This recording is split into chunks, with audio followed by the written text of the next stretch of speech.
Assalamualaikum warahmatullahi wabarakatuh. Nama saya Nabila Sabita, peserta program Diploma Montessori Sunshine Teachers Training. Dan pada kesempatan kali ini, saya akan membawakan sebuah presentasi dengan judul Belajar dengan Tangan. Pentingnya tangan dalam penggunaan material sensorial. Seperti yang Dr. Maria Montessori katakan, the hands are the instruments of man's intelligence. Ternyata perkataan beliau ini bukan hanya sekedar kiasan gitu ya. Ternyata dalam pembelajaran di kelas Montessori, tangan ini memiliki peranan yang sangat penting. Tangan seorang anak bukan hanya sekedar alat fisik untuk mereka bergerak, melainkan dengan tangannya anak dapat memahami dunia luar dengan secara aktif mengeksplorasi lingkungan mereka gitu ya. Sehingga anak akan mendapatkan berbagai pengalaman melalui tangannya dan hal ini secara tidak langsung akan mengembangkan kecerdasan kognitif mereka. Kita akan bahas lebih detailnya di slide berikutnya. Nah, kemudian mengapa sih tangan ini penting ya dalam material sensorial? Jadi material sensorial ini adalah material yang mengasah indera seorang anak. Dan material-material ini mengutamakan hands-on learning, di mana anak belajar melalui sesuatu yang berwujud fisik dan bisa dipegang oleh tangan anak gitu. Dan material ini akan menjadi jembatan yang menghubungkan antara dunia fisik dengan pikiran anak, sehingga anak dapat dengan lebih mudah memahami konsep-konsep abstrak dalam bentuk yang konkret. Nah, kemudian bagaimana anak belajar dengan tangannya. Jadi seorang anak akan belajar dengan tangannya ketika dia melakukan eksplorasi.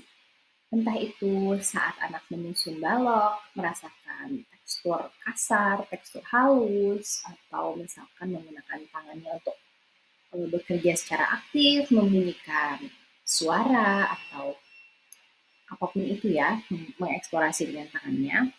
Ternyata saat anak melakukan hal-hal tersebut, bagian dari otak anak yang disebut dengan sensory motor cortex ini aktif bekerja. Nah, bagian otak ini fungsinya adalah mengontrol gerakan dan menerima sensasi dari tubuh, termasuk tangan. Studi neurologis juga menunjukkan bahwa gerakan tangan ketika anak melakukan suatu gerakan dengan tangannya secara berulang-ulang, maka sinapsis atau hubungan antar neuron di otak seorang anak ini akan terbentuk gitu ya. Dan hal ini akan membantu anak untuk berkembang secara kognitifnya. Seperti yang Dr. Maria Montessori katakan juga, what the hand does, the mind remembers. Jadi ternyata ketika anak belajar dengan tangannya, anak belajar secara aktif dan hal ini akan membuat anak belajar secara lebih efektif gitu ya, dan lebih dalam pemahamannya dibandingkan anak belajar hanya secara pasif, misalkan hanya mendengarkan. Lalu apa sih yang anak pelajari gitu saat belajar dengan tangannya menggunakan material sensorial? Jadi material sensorial ini memiliki karakteristik tertentu ya. A system of objects which are grouped together according to some definite quality which they possess, such as color, shape, dimension, sound, surface, texture, weight, temperature, etc. Begitu penjelasan Maria Montessori. Jadi, material sensorial yang memiliki kualitas tertentu tentunya dapat menjadi jembatan pembelajaran anak-anak untuk memahami tadi hal-hal yang bersifat abstrak ya, misalkan warna, bentuk gitu ya, dimensi, suara, tekstur, berat, suhu dalam bentuk nyata. Jadi ada wujud fisiknya, anak bisa belajar secara langsung dengan tangannya. Dan selain itu, material-material sensorial ini juga memerlukan gerakan tangan. Misalnya pincer grasp, di mana anak mengambil benda, suatu benda dengan ibu jarinya dan telunjuk untuk misalkan mengurutkan benda, mendiskriminasi, membandingkan, mengklasifikasikan, dan pergerakan tangan anak ketika menggunakan material sensorial ini akan menjadi bekal yang bagus gitu ya untuk nantinya anak belajar menulis.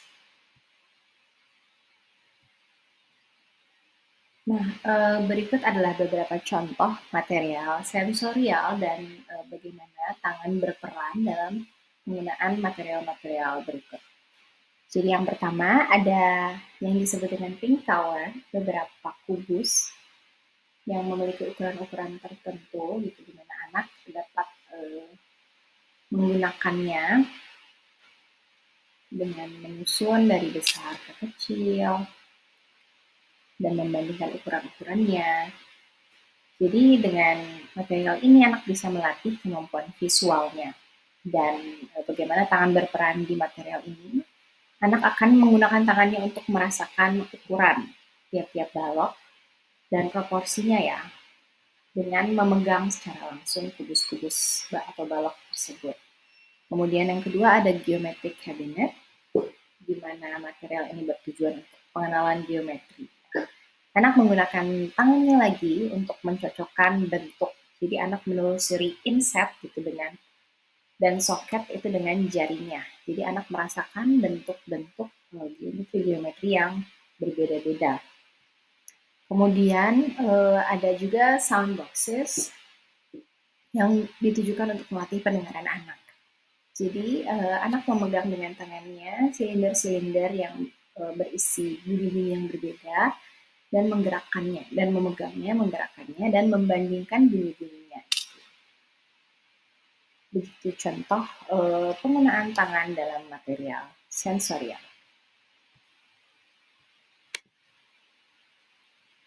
Marian Montessori juga berkata, no sensorial education can ever occur except as part of some total activity in which both intelligence and movement are involved.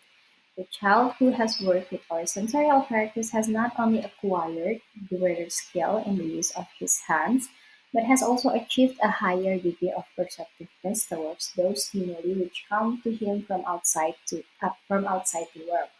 To this extent, the outside world has become enriched for him because he is able to appreciate delicate differences which to a less perceptive person might as well not exist. Jadi setelah anak menggunakan tangannya untuk belajar dengan material sensorial, maka mereka akan yang pertama lebih terampil dalam menggunakan tangannya. Kemudian yang kedua, mereka akan lebih peka terhadap rangsangan-rangsangan dari dunia luar.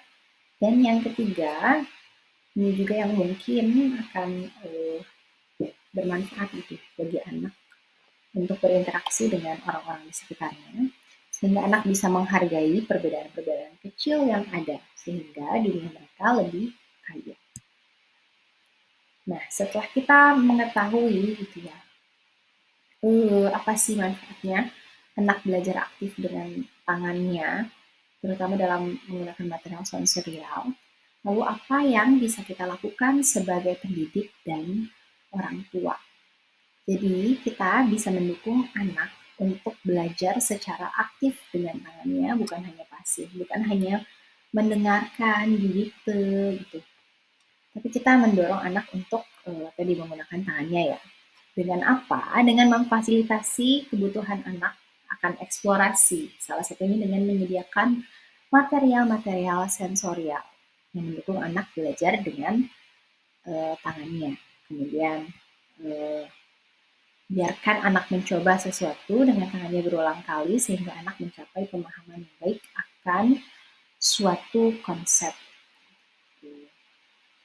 Karena pada masa-masa awal pertumbuhan mereka, karena mereka ini dalam tahap yang sangat menyerap gitu ya, dan terbuka untuk pelajaran, maka kita harus fasilitasi sebaik mungkin. Sehingga mereka dapat berkembang secara intelektual, emosional, dan juga motoriknya dengan baik. Demikian presentasi yang bisa saya sampaikan. Terima kasih atas perhatiannya. Wassalamualaikum warahmatullahi wabarakatuh.